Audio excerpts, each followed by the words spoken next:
우리 함께 찬송하겠습니다. 찬송가 304장입니다. 그 크신 하나님의 사랑, 우리 함께 찬송합니다. 그 크신 하나님의 사랑 말로 다 형용 못하네. 저 높고 높은 별을 넘어 이 낮고 낮은 땅 위에 죄범한 영혼 구하려 그 아들 보내사 화목제물 삼으시고 죄 용서하셨네. 하나님 크신 사랑을 측량 다 못하네. 영원히 변치 않는 사랑 성도여 찬양하세. 괴로운 시절 지나가고 땅 위에 영화쇠할 때 주 믿지 않던 영혼들은 큰 소리 외쳐 울어도 주 믿는 성도들에게 큰 사랑 베푸사 우리의 죄 사했으니 그 은혜 잊을까. 하나님 크신 사랑은 측량 다 못하네. 영원히 변치 않는 사랑 성도여 찬양하세. 하늘을 두루마리 삼고 바다를 먹물 삼아도 한없는 하나님의 사랑 다 기록할 수 없겠네. 하나님의 크신 사랑 그 어찌 다 쓸까. 저 하늘 높이 쌓아도 채우지 못하리. 하나님 크신 사랑은 측량 다 못하네. 영원히 변치 않는 사랑 성도여 찬양하세. 아멘. 기도하겠습니다. 하나님 아버지 감사합니다. 하나님께서 우리 모두를 사랑하시고 날마다 구원의 여정을 이끌어 가 주셔서 정말 감사합니다. 아버지 하나님의 크신 은혜 늘 저희 마음에 담고 아버지 하나님의 측량할 수 없는 그 은혜와 사랑 다 받아 누릴 수 있도록 도와주옵소서. 부족합니다. 그러나 주님께서 더욱더 밝히 알려주시고 깨닫게 하시고 분별력 또한 주셔서 아버지 하나님께서 주시는 은혜와 사랑 분별력 갖고 지혜 갖고 이 세상 끈이 감당할 수 있도록 아버지 도와주옵소서. 이 고백 힘있게 올려드리는 저희 모든 성도님들 될 수 있도록 은총 베풀어 주옵소서. 오늘도 그 길로 힘있게 달려나가라고 아버지 말씀의 지혜 베풀어 주십니다. 오늘 말씀을 통해서 저희 각자가 들어야 할 주님의 음성 들을 수 있도록 이 시간도 주장하시고 함께하여 주옵소서. 모든 영광을 아버지 하나님 앞에 올려드리오며 예수 그리스도의 귀하신 이름으로 기도합니다. 아멘. 하나님 말씀 로마서 11장 33절로 36절입니다. 로마서 11장 33절로 36절 제가 읽습니다. 깊도다 하나님의 지혜와 지식의 풍성함이요 그의 판단은 헤아리지 못할 것이며 그의 길은 찾지 못할 것이로다. 누가 주의 마음을 알았느냐? 누가 그의 모사가 되었느냐? 누가 주께 먼저 드려서 갚으심을 받겠느냐? 이는 만물이 주에게서 나오고 주로 말미암고 주에게로 돌아감이라. 그에게 영광이 세세에 있을지어다. 아멘. 하나님께서 하나님의 자녀들에게 원하시는 것은요, 내가 다 알아서 살아간다라고 하는 마음을 버리는 것입니다. 내가 다 알아서 살아간다라고 하는 이 마음이 있으면요, 하나님 이렇게 하는 게 좋을까요? 하나님은 뭘 원하세요? 하나님 앞에 이런 질문을 잘 안 드려요. 어떤 것을 하나님 앞에 올려드리냐면 하나님 이거 이루어주세요. 이거 주세요. 이것은요 이때까지 필요합니다. 도와주십시오. 이렇게 기도를 하죠. 도와달라고 말씀을 드리니까 겸손한 것 같고요. 하나님을 의지하는 것 같잖아요. 그런데 이미 내 안에 계획이 다 세워져 있는 거예요. 하나님 제가 다 알아요. 이것은 이렇게 하고 저것은 저렇게 하면 좋습니다. 그게 최고예요. 이렇게 우리가 하나님 앞에서 선생 노릇을 하고 있는 것이죠. 하나님이 구원을 통해서 우리에게 주시는 그 지혜가 무엇이냐면 이 세상은 하나님이 지으셨구나. 지금도 하나님께서 다 다스리고 계시는구나. 내 인생도 내 힘으로 되는 게 아니고 다 하나님의 은혜가 이루어 가시는 거구나. 그래서 하나님 없이는 기쁘고 행복한 인생을 나는 살아갈 수가 없다. 이것을 깨닫게 해주시는 것입니다. 말하자면요, 우리에게 새로운 세상이 열린 것인데 우리는 하나님을 만나기 전에 내가 다 알아서 살았던 인생, 내 힘으로 살았던 옛 인생 그대로 우리가 갖고 살아가려고 하는 거죠. 이미 새로운 세상에 들어왔는데 옛날 세상, 딴 세상 방법으로 살아가려고 한다면요, 잘 살아지겠습니까? 이게 너무 힘든 거예요. 하나님께서 수고하고 무거운 짐진 자들아 다 내게로 와라. 내가 너에게 쉬게 하겠다. 이 말씀을 하신 이유가 무엇입니까? 자꾸만 너와 맞지 않는 삶을 살려고 하지 마. 그게 얼마나 힘든 건지 아니? 수고하고 고생하는데 너에게 마음의 평안도 없지, 기쁨도 없지. 그렇게 살지 말고 나에게 그 무거운 짐 다 맡겨. 다시 말해서 예수 그리스도와 함께 사는 인생을 배워라. 이 말씀하고 계신 것입니다. 이런 맥락에서 오늘 바울은요, 하나님이 어떤 분이신가, 너희가 이것을 잘 알고 살아야 된다는 그 말씀을 주고 있어요.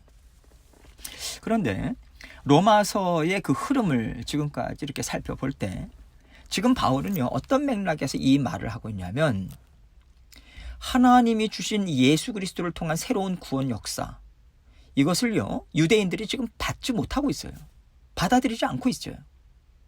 그래서 그들에게 사도 바울이 지금 다시 한번 이것을 알려주고 있는 거예요.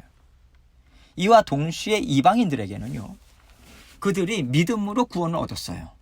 그런데 말씀의 지식, 지혜, 이것을 무시한 채 자기 맘대로 사니까 예수 그리스도의 그 보혈의 은혜를 값싼 은혜로 전락시켜버리지 말아라. 이 말을 동시에 해주고 있는 거죠. 이렇게 바울은요 양쪽을 다 끌어당겨서 너희들이 지금 너무 치우쳐져 있어. 예수 그리스도의 은혜와 구원이 무엇인지 다시 한번 분명하게 알아야 한다라고 십자가 보혈의 은혜와 능력에 초점을 맞추는 일을 지금 하고 있는 거죠. 이런 맥락에서 바울은요 하나님이 어떤 분이신가 이것을 얘기해 주고 있습니다. 33절입니다. 깊도다 하나님의 지혜와 지식의 풍성함이요 그의 판단은 헤아리지 못할 것이며 그의 길은 찾지 못할 것이로다. 하나님의 지혜와 지식은 다 측량할 길이 없다. 이 의미로 깊도다, 풍성하도다 이렇게 얘기하고 있습니다. 유대인들은요 마치 하나님의 구원 역사의 그 깊이와 넓이를 다 알고 있는 것처럼 생각했잖아요. 우리에게는 율법이 있어, 제사제도가 있어, 이게 다야. 이렇게 하나님이 주신 구원의 길을 차단해버렸어요. 예수님께서는요 아니야, 그게 다가 아니야. 내 십자가의 죽음과 부활을 받아들여야 구원이 완성되는 것이다. 이 얘기해 주시는데 아니야, 우린 이미 다 알고 있어. 다른 것을 더할 필요가 없는 거지. 이것을 주장하고 있거든요. 그러니까 너희가 하나님의 지혜와 지식을 측정하지 못한다라고 하는 것을 너희는 분명하게 인정해야 된다라고 바울은 말하고 있는 것입니다. 하나님은 온 우주 만물을 창조하신 분이시다. 하나님이 온 우주 만물을 어떠한 지혜와 어떠한 능력으로 창조하셨는지 너희가 다 모르잖아. 그러니 하나님을 다 알고 있다고 생각하는 것이 얼마나 어리석은 일이냐.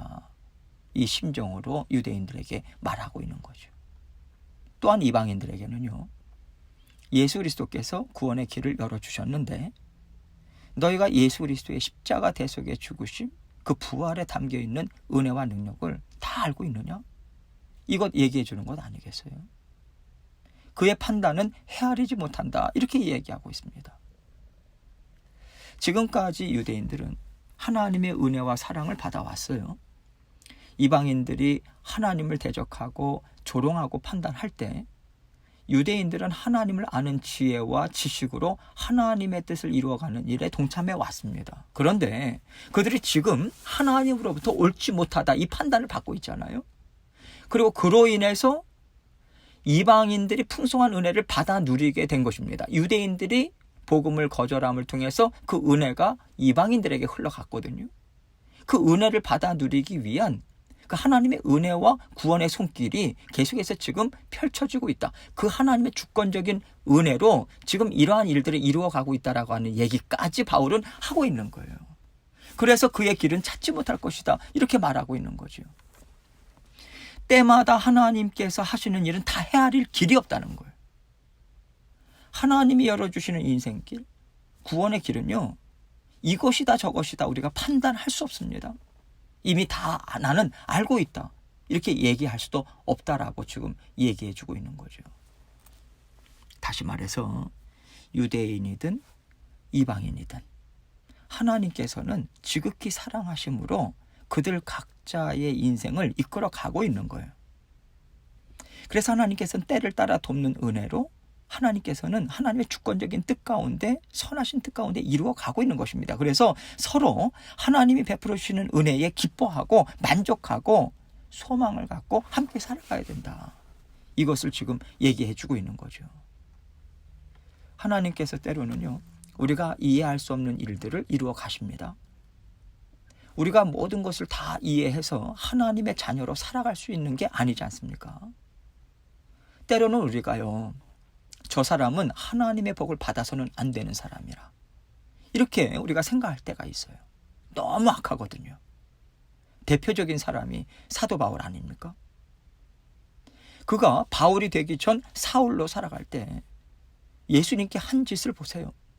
예수님을 믿는 자녀들에게 한 짓을 보세요. 바울이요, 십자가에 달리는 처형을 받아도 시원찮은 거죠. 그런데 하나님은 이 사람에게 사도의 직분을 주셔요. 거기에다가 크신 은혜, 능력까지 베풀어 주셔서 이 엄청난 하나님의 말씀을 기록하게 하셨단 말이에요. 이게 말이 안 되잖아요. 여러분, 바울과 같은 시대에 살고 있다고 생각해 보십시오. 너무 불공평한 거죠. 하나님의 은혜를 깊이 있게 깨달아 알지 않는 한은 이게 참 불공평해 보일 수밖에 없는 거예요. 여러분, 우리가 지금 사도 바울에게 행하신 그 모든 일들을 하나님의 선하신 뜻으로 받아들이고 우리가 은혜를 받는 것은요, 하나님은 이렇게도 하시는구나, 열린 마음으로 하나님의 뜻을 이해하려고 하고 하나님의 사랑을 받아 누리니까 우리가 가능한 것 아니겠어요? 하나님이 하시는 일이 이해가 잘 안 될 때가 많지만 우리는 하나님을 의지합니다. 하나님의 선하심을 믿어요. 이렇게 의지하고 선하심을 믿는 마음의 그 근본에 뭐가 있냐면 하나님의 그 크신 일하심, 하나님의 지혜, 이걸 어떻게 우리가 다 알 수 있겠는가? 비록 지금은 깨닫지 못하고 이해하지 못할지라도 하나님은 선하신 분 맞고 하나님은 언제나 옳으시다, 이런 믿음이 있다는 얘기거든요. 그런 의미에서 바울은요, 하나님께서 유대인에게 하신 일, 그리고 이방인들에게 하신 일, 우리가 다 이해할 수 없지만 하나님은 크신 하나님이시고 사랑이 한량없는 분이시다. 그렇기 때문에 하나님의 선하심과 의로우심을 통해서 이 모든 일들을 이루어가는 것이라고 하는 이 믿음으로 우리는 받아들여야 한다라고 지금 바울은 말해주고 있는 거죠. 34절입니다. 누가 주의 마음을 알았느냐? 누가 그의 모사가 되었느냐? 지금 서로를 판단하는 것은 나는 주의 마음을 안다. 그래서 지금 너는 잘못된 길로 가고 있고 하나님을 욕되게 한다고 판단할 만한 자리에 나는 있을 수 있다. 이렇게 우리가 생각하는 것은 아닐까, 이 얘기를 하는 거죠. 그 자리에 있어서는 안 된다는 거죠. 누가 그의 모사가 되었느냐. 옛날에 전쟁을 치르거나 왕들이 나라 일을 결정할 때요, 도움을 구한 지혜로운 선생이 모사죠. 얼마나 지혜가 너가 많길래 하나님을 가르치는 선생이 되려고 하고 예수 그리스도가 십자가에 피 흘려 죽으신 것에 대해서 마치 다 아는 듯이 너가 가르치려고 하느냐, 이런 의미로 지금 말하고 있는 거예요. 바울은요, 우리 하나님의 자녀들은 예수 그리스도의 죽으심에 그 담겨져 있는 하나님의 지혜, 하나님의 능력, 이것을 다 알지 못한다라고 하는 마음을 가져야 되는 것이고, 그 죽으심과 부활에 어떤 하나님의 심정이 담겨 있는지 다 알지 못한다. 그 겸손한 자리에 있어야 마땅하다고 말하는 거예요. 그럴 때요, 우리가 예수 그리스도께서 저를 대신해서 죽으셨습니다. 그런데 주님, 제가 그 사랑과 심정을 다 알지 못해요. 깊이 깨달아 알 수 있도록, 하나님 더 깊이 깨달아 알 수 있도록 도와주십시오. 이렇게 하나님 앞에 꿇어 엎드림이 우리에게 있을 수 있는 거죠. 예수 그리스도의 부활을 생각할 때도 그래요. 하나님께서는 부활의 능력이 모든 믿음의 자녀들에게 있다고 말씀하셨어요. 하나님, 그 부활의 능력이 뭔가요? 제가 지금 참 어렵고요, 낙심이 돼요. 부활의 능력을 저에게 깨달아 알 수 있도록 도와주십시오. 그 능력으로 일어설 수 있도록 도와주십시오. 우리가 이 간구를 하나님께 드릴 수 있는 거예요. 그럴 때마다 하나님께서 긍휼을 베풀어 주시고 은혜를 베풀어 주셔서 부활의 능력으로 살아가는 것이 무엇인지, 그 일으켜 세워주시는 부활의 능력이 무엇인지 우리에게 알려주십니다. 체험하게 하세요.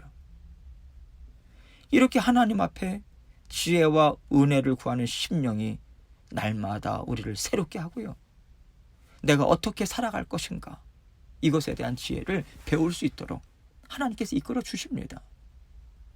이러한 겸손한 심령 없이 이것이 옳다, 저것이 옳다, 마치 내가 재판장인 것처럼, 내가 하나님의 자리에 있는 것처럼 다 알고 살아가는 사람처럼 살아갈 때요, 우리 마음은 정말 강팍해지는 거죠. 단단해져요. 이렇게 말해도 못 알아듣고 저렇게 말해도 못 알아듣는 정말 답답한 인생을 살 수밖에 없는 거죠. 우리가 이렇게 살지 않기 위해서는요, 서로를 판단하고 내 생각이 옳다고 주장하지 말아야 합니다. 하나님, 저는요 다 알지 못합니다. 도와주십시오. 이 심령으로 살아갈 때 우리 마음은 부드럽게 되고요, 풍성하게 되고요, 또 지혜가 흘러넘칠 수 있어요. 그 지혜가 무엇입니까? 날마다 이 사람을 통해서도 배워요. 저 사람을 통해서도 배워요. 이 일을 통해서도 하나님의 은혜 누려요. 저 일을 통해서도 하나님의 은혜를 받아 누릴 수 있게 되는 것입니다. 35절입니다. 누가 주께 먼저 드려서 갚으심을 받겠느냐. 이런 심령 가질 때 하나님 앞에서 내가 드렸으니까 하나님, 내가 나에게 이거 주셔야죠, 이런 말 감히 못해요. 우리가 드린 게 뭐가 있습니까? 예수 그리스도의 죽으심으로 내가 새 생명으로 새롭게 태어났는데 예수 그리스도의 대속의 죽으심 앞에서 내가 뭘 드렸다고 말할 수 있겠어요? 하나님 앞에 헌신했으니까요. 하나님, 이런 저에게 은혜를 주십시오, 복을 주십시오, 어떻게 감히 말할 수 있겠어요? 죽음에는요, 죽음으로 갚아야 돼요. 죄의 삭은 사망이에요. 근데 나는 죽어서도 갚을 수가 없어요. 예수님은 죄가 없으신 완전한 분이 죽으셨잖아요. 근데 나는 죄가 있거든요. 당연히 죽어야 되는 인간이에요. 그런데 어떻게 우리가 이것을 드렸기 때문에 나는 받을 것이 있다고, 대속의 죽음을 죽으신 예수 그리스도의 그 앞에서 우리가 이것을 주장할 수 있겠습니까? 아무것도 주장할 수 없는 거죠. 36절입니다. 이는 만물이 주에게서 나오고 주로 말미암고 주에게로 돌아감이라. 그에게 영광이 세세에 있을지어다. 아멘. 모든 것이 다 주님으로부터 나왔습니다. 다 주님이 이루어 주신 것입니다. 주님이 내 인생을 이렇게 아름답게 바꾸어 주셨습니다. 이렇게 하나님 앞에 올려드리는 찬양이 우리 인생에 가득 찰 것이고, 하나님께로 돌아가서도 영원한 천국의 백성의 삶을 살아갈 때 우리가 드리는 찬양이 바로 이것이죠. 이것이 바로 구원의 삶이고, 이것이 구원받은 자녀들이 맺게 되는 열매입니다. 이 삶이 우리에게 가득가득 채워질 수 있도록 오늘 하루를 최선을 다해서 사는 것이 바로 하나님의 자녀들이 누리는 영광의 삶인 거죠. 오늘 하루도 이 은혜와 고백으로 가득 채워 나가시는 저와 여러분이 되시길 주님으로 축원합니다. 기도하겠습니다. 하나님 앞에 겸손한 심령으로 다 알지 못합니다. 하나님, 제가 하나님 자리 꿰차지 않도록 도와주십시오. 정말 아무것도 모릅니다. 가르쳐 주십시오. 은혜 누리기 원합니다. 겸손한 마음으로 주님 앞에 나아가고자 하는 그 마음이 없었다면, 그러한 심령이 부족하다면 하나님 앞에 또 용서를 빌고 새롭게 주님께서 고쳐주시고 인도해 주시도록 위에서 기도하시고 계속해서 또 기도 제목 가지고 주님 앞에 나아가도록 하겠습니다. 기도하시겠습니다.